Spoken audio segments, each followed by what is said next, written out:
Good morning class. Today we will start with the improvement in food resources chapter. जैसा कि अभी आप ये देख पा रहे हो, इसको मैं नोट्स के थ्रू मैं समझाने जा रहा हूँ इम्प्रूवमेंट इन फूड रिसोर्सेज। सबसे पहले हम इस चैप्टर का कॉन्सेप्ट मैपिंग देखेंगे और उसके थ्रू हम इसको समझने की कोशिश करेंगे। सबसे पहले हम स्टेप बाय स्टेप प्रोसेस में चलते हैं तो अंडरस्टैंड करने में इजी रहेगा।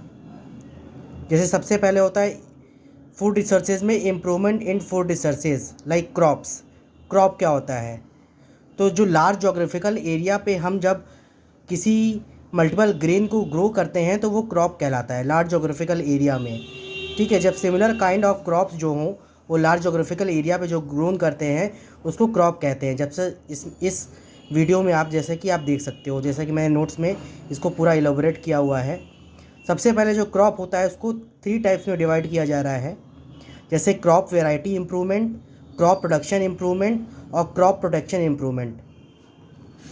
तो सबसे पहले अभी हम देखेंगे यहाँ पे क्रॉप वैरायटी इम्प्रूवमेंट के बारे में, यानी कि हम कौन कौन सा ऐसा फैक्टर है जिससे कि हम अपनी पैदावार को, क्रॉप की वैरायटी को इम्प्रूव कर सकते हैं, बढ़ा सकते हैं, तो वो डिस्कस करेंगे। जैसे सबसे पहले क्रॉप वैरायटी इम्प्रूवमेंट में कौन कौन से ऐसे फैक्टर्स हैं, जैसे ये देख लीजिए। जैसे हायर यील्ड, सबसे पहले हमारा क्रॉप ऐसा होना चाहिए कि जिससे कि हायर यील्ड जो पैदावार हो वो काफ़ी हायर यील्ड हो, काफ़ी पैदावार अच्छी हो और प्रोडक्शन ज़्यादा हो, और हमारा जब प्रोडक्शन नेट प्रोडक्शन निकल के आए उस जोग्राफिकल लैंड से तो हमको काफ़ी अच्छी ऑप्टिमल यील्ड मिल सके। और दूसरा होता है कि जो हम हायर यील्ड कर रहे हैं उसमें से बायोटिक और एबायोटिक रेजिस्टेंस भी क्रॉप में होना चाहिए। जैसे जो भी हम सीड यूज़ कर रहे हैं वो पूरी तरह से बायोटिक और एबायोटिक रेजिस्टेंस होना चाहिए, यानी कि उस पर धूप का, बारिश का, मौसम का प्रभाव ना पड़े और उस पर जो है सभी तरह की एडवर्स कंडीशन को वो झेल पाए। और इसके अलावा होता है इम्प्रूव्ड वैरायटी। हम जो भी वैरायटी यूज़ कर रहे हैं क्रॉप की वो इम्प्रूव्ड वैरायटी होनी चाहिए। इम्प्रूव्ड वैरायटी मीन्स कह सकते हैं कि जो नई टेक्नोलॉजी का यूज़ करके जो सीड्स यूज़ कर सकते हैं तो वो हम ये इम्प्रूव्ड वैरायटी में क्रॉप के लिए यूज़ कर सकते हैं। और सबसे जो मेन एडवांटेज है, जो मेन कंसिडर थिंग हम कर सकते हैं कि crop should be wider adaptability to all its places, यानी कि जहाँ कहीं भी हम ले जाते हैं, जहाँ कहीं भी अगर उस क्रॉप्स को ग्रोन करते हैं, ले जाते हैं, तो उसकी वाइडर एडेप्टेबिलिटी होनी चाहिए। यानी कि अगर हम एक क्रॉप अगर साउदर्न एरिया में ग्रो करते हैं तो नॉर्दर्न एरिया में भी वो क्रॉप ग्रोन हो जाना चाहिए।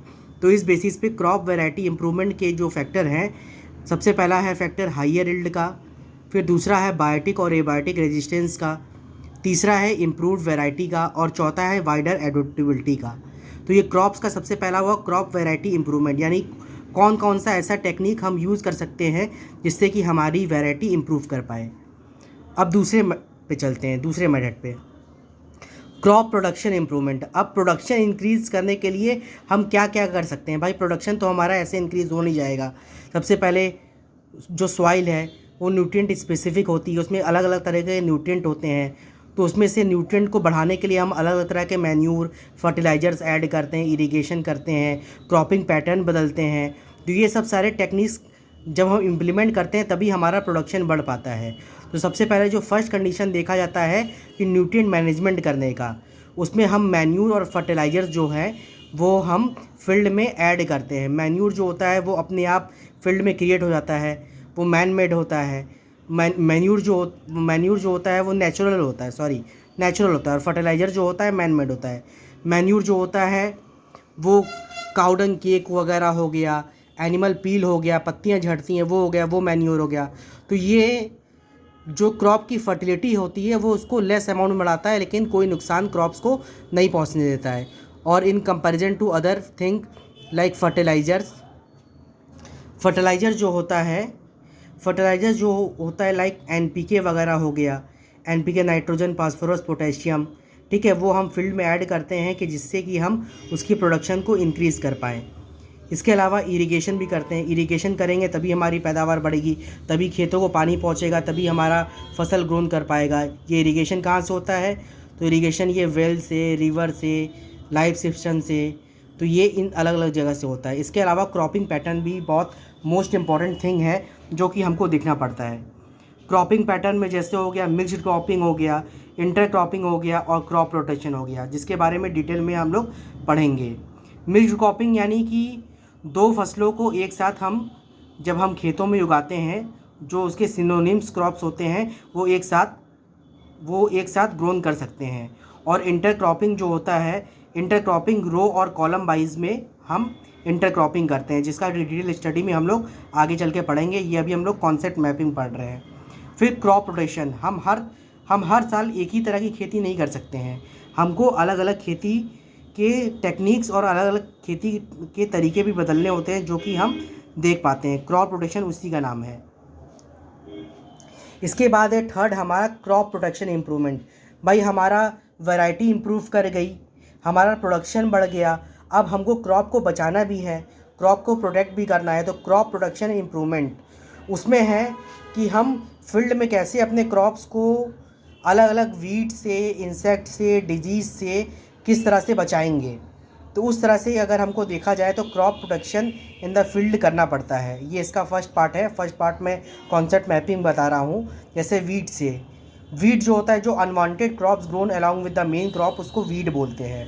जो मेन क्रॉप के संग जो अनवांटेड क्रॉप जो ग्रोन कर जाता है, ये जो वीड है, जो मेन क्रॉप के संग जो घास दूब जो होती है वो जो ग्रोन कर जाती है, उसको वीड बोलते हैं। शॉर्ट फॉर्म में unwanted crops grown along with the main crop is known as weed. इसको भी हटाना ज़रूरी होता है, नहीं तो ये सारे न्यूट्रिएंट जो होता है वो मेन क्रॉप्स का ले लेता है। और इंसेक्ट से भी बचाना ज़रूरी है और डिजीज़ से भी बचाना ज़रूरी है। इसके लिए हम करते हैं प्रोटेक्शन ड्यूरिंग स्टोरेज। बायोटिक और एबायोटिक दोनों तरह का प्रोटेक्शन हम देते हैं, और इंसेक्टिसाइड और पेस्टिसाइड का यूज़ करते हैं, जिससे हमारे क्रॉप्स बच पाते हैं। तो ये पूरा का पूरा इस चैप्टर का जो कॉन्सेप्ट मैपिंग है, ये शॉर्ट फॉर्म, इसमें डिटेल में हम लोग को ये पढ़ना है। आप ये इसका कॉन्सेप्ट मैपिंग देख लो। सबसे पहले है क्रॉप वैरायटी इम्प्रूवमेंट, जिसमें कि फैक्टर है हायर यील्ड यानी पैदावार बढ़ाने के लिए, बायोटिक और एबायोटिक रेजिस्टेंस यानी कि हमारा जो क्रॉप्स ग्रोन करे उसका बायोटिक और एबायोटिक रेजिस्टेंस यानी कि लिविंग बींग्स के बेसिस पे भी, और हवा, पानी, धूप, छाँव, उससे भी किसी तरह से भी फसल को नुकसान ना पहुँचे, वो हमारा हायर एडेप्टेबिलिटी का हो। और इम्प्रूव्ड वैरायटी में जो होता है, यानी कि जो भी हम सीड यूज़ कर रहे हैं वो हायर और इम्प्रूव वैरायटी का रहना चाहिए, और वो हर जगह, हर नेचर में, हर कंडीशन में एक्सेप्टेबल होना चाहिए। Crop production improvement, again nutrient management.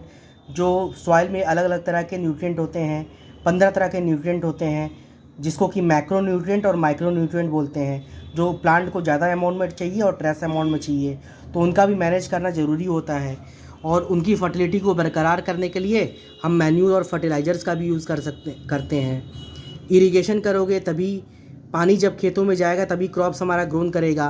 Cropping pattern के बेसिस पे मिक्स्ड क्रॉपिंग, इंटर क्रॉपिंग और क्रॉप रोटेशन, ये मैं फर्स्ट पार्ट इस चैप्टर का पढ़ा रहा हूँ।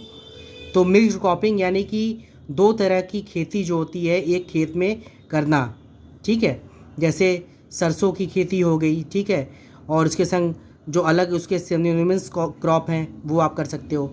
इंटर क्रॉपिंग यानी रो और कॉलम्स के फॉर्म में, यानी कि आप थोड़ा थोड़ा पैटर्न जो होता है, इंटर क्रॉपिंग डिस्टेंस बेसिस पे एक डिस्टेंस बना के इंटर क्रॉपिंग की जाती है, जिसका कि डिटेल में हम इस चैप्टर में पढ़ेंगे।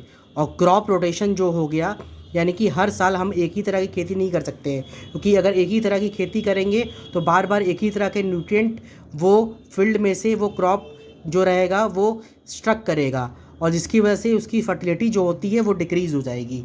इसी तरह से हम नहीं कर सकते हैं।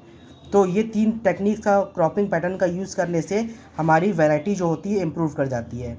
और क्रॉप प्रोटेक्शन इम्प्रूवमेंट में जो है प्रोटेक्शन इन द फील्ड, जैसे वीड जो जैसा कि मैंने बताया कि जो अनवांटेड क्रॉप्स जो मेन फील्ड के संग जो ग्रोन करता है, जो अनवांटेड जो प्लांट होता है जिसको घास बोलते हैं, दूब बोलते हैं, उसको वीड बोलते हैं, वो मेन क्रॉप के संग नहीं ग्रोन करना चाहिए। ये तो जो सारा न्यूट्रिएंट होता है मेन क्रॉप का वो वीड ले लेता है। इसके अलावा इंसेक्ट से, डिजीज़ से बचाने के लिए हमको इंसेक्टिसाइड और पेस्टिसाइड का यूज़ कर सकते हैं। प्रोटेक्शन ड्यूरिंग स्टोरेज के लिए हम बायोटिक और एबायोटिक रेजिस्टेंस करेंगे। तो ये हमारा है ये कॉन्सेप्ट मैपिंग है जो कि अभी हम करते हैं ये फर्स्ट पार्ट में, और इसका डिटेल जो है मैं नेक्स्ट वीडियो बना के उसमें भी शेयर करूँगा आपको। ये आप इसका डिटेल वीडियो देख सकते हो, इसको नोट भी कर सकते हो। Thank you.